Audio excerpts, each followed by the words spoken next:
পারুল আর Ryan দুজনেই প্রথম হয়েছে পরীক্ষায়। শুনেই খুশি হলো দুজনে। সম্পূর্ণ জানতে হলে ভিডিওটিতে একটি লাইক করে দেখতে থাকো। গল্পের শুরুতেই দেখা যায় রায়ান কিছুতেই চিন্তায় ঘুমাতে পারে না। সারাক্ষণ শুধু চিন্তা করে যাচ্ছে পরীক্ষায় কে প্রথম হবে।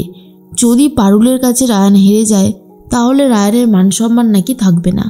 এসব নিয়েই যখন চিন্তা করছিল তখনই মৌসুমি এসে রায়ানকে খাবার দিতে চায় আর বলে, নে খাবারটা খেয়ে নে।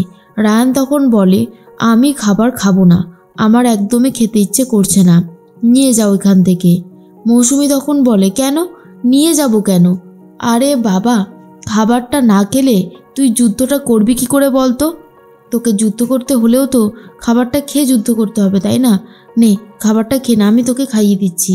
কিন্তু রায়ান কিছুতেই খেতে চায় না আর বলে, কাল রেজাল্ট, কাল আমাকে জিততেই হবে।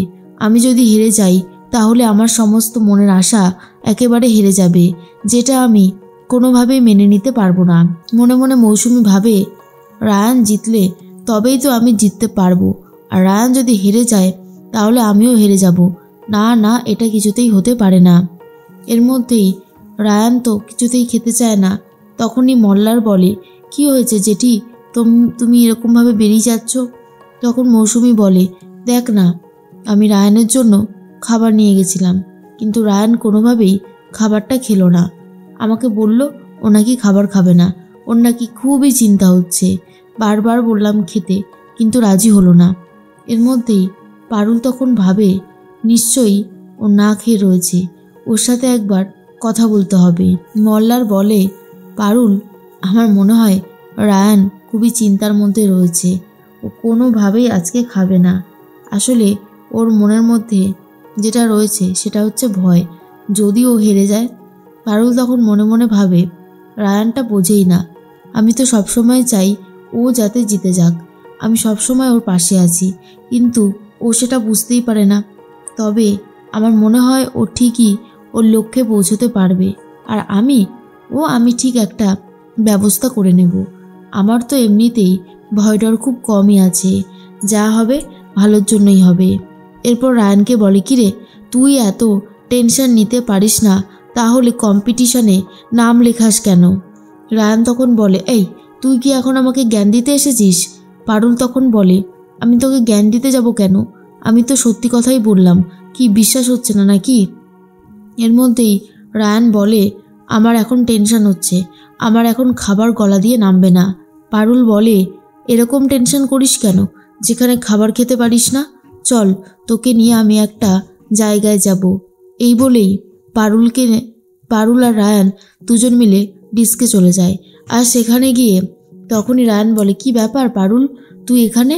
পারুল তখন বলে, তোর জন্য এসেছি, যাতে তোর মনটা ভালো হয়ে যায়, তুই যাতে আর টেনশন না করিস। এরপর বাকি বন্ধুরাও উপস্থিত ছিল সেখানে আর বলে, আরে রায়ান, পারুল, তোরা এই সব জায়গায়, তোদের তো কোনোদিনও সেভাবে দেখি না এখন আর। তখনই রায়ান বলে, জন্তুটা আমাকে নিয়ে এসেছে। তখন পারুল বলছে, আসলে রায়ান ঘরের মধ্যে বসে বসে এমন চিৎকার করছিল, এমন টেনশন করছিল, তাই ভাবলাম ওকে নিয়ে একটু আসি। তারপর বলো তোমরা কেমন এনজয় করছো? সবাই তখন বলে, আজকেই একটু এনজয় করে নিচ্ছি, কারণ এরপর তো আর এনজয় করা যাবে না, রেজাল্ট বেরোবে বলে কথা। তার মধ্যেই পারুল নাচ গান শুরু করে দিয়েছে। পারুলকে দেখার পর রায়ানেরও খুব ইচ্ছা করে, দুজন মিলে ফাটিয়ে ডান্স করে, টেনশন ভুলে যায় রায়ান। আর তারপরেই রায়ান একটু বিশ্রাম নিতে চলে আসে। পারুল তখন বলে, কিরে কেমন লাগছে, এনজয় করছিস তো? রায়ান বলে, এনজয় করছি না আবার, দারুণ এনজয় করছি, খুব মজা হচ্ছে। তবে তুই যে আমাকে এখানে নিয়ে এসেছিস এইটা কিন্তু আমার বেশ ভালো লেগেছে। পারুল বলে, কি আর করব, তোকে এখানে না নিয়ে এসে আমার তো খুবই খারাপ লাগছিল, তোর জন্য টেনশন হচ্ছে আমার, তুই যে এত নার্ভাস হয়ে যাচ্ছিস। যাই হোক, তুই কেমন এনজয় করলি বল? রায়ান বলে, দারুণ, কোনো কথা হবে না। এবার বন্ধুরা বলে, সত্যি আজকে এনজয়টা দারুণ হয়েছে। এরপর যাই হোক না কেন, আর যা হবে দেখা যাবে। এরপর সবাই মিলে বাড়ির দিকে রওনা দেয়। পরের দিন সকাল হতেই পারুল, রায়ান, মল্লার সবাই চলে গেছে কলেজে, কারণ আজই তো রেজাল্ট, আজকেই জানা যাবে কে প্রথম হয়েছে। এরপরই স্যাররা চলে এসেছে আর যারা যারা ফেল করেছে তাদের নামটা আগে থেকে বলে দেয় আর বলে তোমাদের সাথে আরও 1 বছর দেখা হবে, আর যাদের সাথে দেখা হবে না তাদের নামগুলো বলে দেয়। কিন্তু টপার হয়েছে কারা সেটা এখনো পর্যন্ত বলেনি। রায়ান তো প্রচুর ভয় রয়েছে, কিন্তু পারুল রিল্যাক্সে রয়েছে। পারুল ভাবে যেই জিতুক না কেন, যেই ফার্স্ট হোক না কেন, তাতে কিচ্ছু যায় আসে না। যদি রায়ান ফার্স্ট হয় তো হবে, আর আমি ফার্স্ট হলে হব, তো এতে এত নার্ভাস হওয়ার কী আছে? আমি এটাই বুঝতে পারছি না। তার মধ্যেই শুরু হয়ে যায় স্যারের বলা। আর প্রথমে 85% পেয়ে প্রথম হয়েছে রায়ান বাসু। নামটা শোনার পর তো রায়ান খুবই খুশি হয়ে যায়, সাথে পারুলও। কিন্তু স্যার বলে, দাঁড়াও দাঁড়াও, আরও একটা কথা এখনও বাকি আছে। এইবার যুগ্মভাবে আরও একজন প্রথম হয়েছে 85% নাম্বার পেয়ে। সেটা আর কেউ না, সেটা হলো পারুল চক্রবর্তী। আর এটা শোনার পর পারুলের বন্ধুরাও খুব খুশি হয়ে যায়, আনন্দে হই হুল্লোড় করতে থাকে। তখনই রায়ান মনে মনে ভাবে, না না না, এটা কিছুতেই হবে না, এটা কিছুতেই মেনে নেওয়া যায় না। কেন আমি মেনে নেব? আমরা দুজনে একসাথে প্রথম হতে পারি না। পারুল তখন বলে, তো সমস্যাটা কি? কেন দুজনে প্রথম হতে পারি না? যদি আমরা দুজনেই ভালো পরীক্ষা দিয়ে থাকি, একে অপরকে টক্কর দেওয়ার জন্য আমরা সব কিছু যদি করতে পারি, তাহলে কেন হতে পারে না? এরপর রায়ান বলে, স্যার আপনারা যুগ্মভাবে প্রথম করতে পারেন না, যে কোনো কাউকে তো প্রথম হিসেবে মেনে নিতেই হবে, 1 নম্বরের জন্য হলেও। কিন্তু সেটা কে? আমার মনে হয় সেটা আপনাদের খুঁজে বার করা উচিত।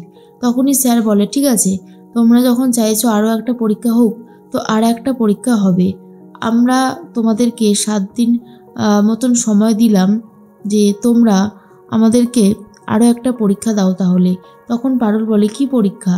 এরপর স্যার বলে, পরীক্ষাটা খুবই সিম্পল, নেক্সট জেনারেশনদের জন্য তোমরা কি ভাবছো এই সমস্ত নিয়ে আমাদেরকে বলবে। আর এটা শোনার পরে পারুল তো বলে, দেখ এবার তুই ফেল করবি রায়ান, ভালোভাবে পাশ করে গেলি, প্রথম হলি, মেনে নিতে পারলি না, তো এবার দেখ তোর জন্য কি অপেক্ষা করছে।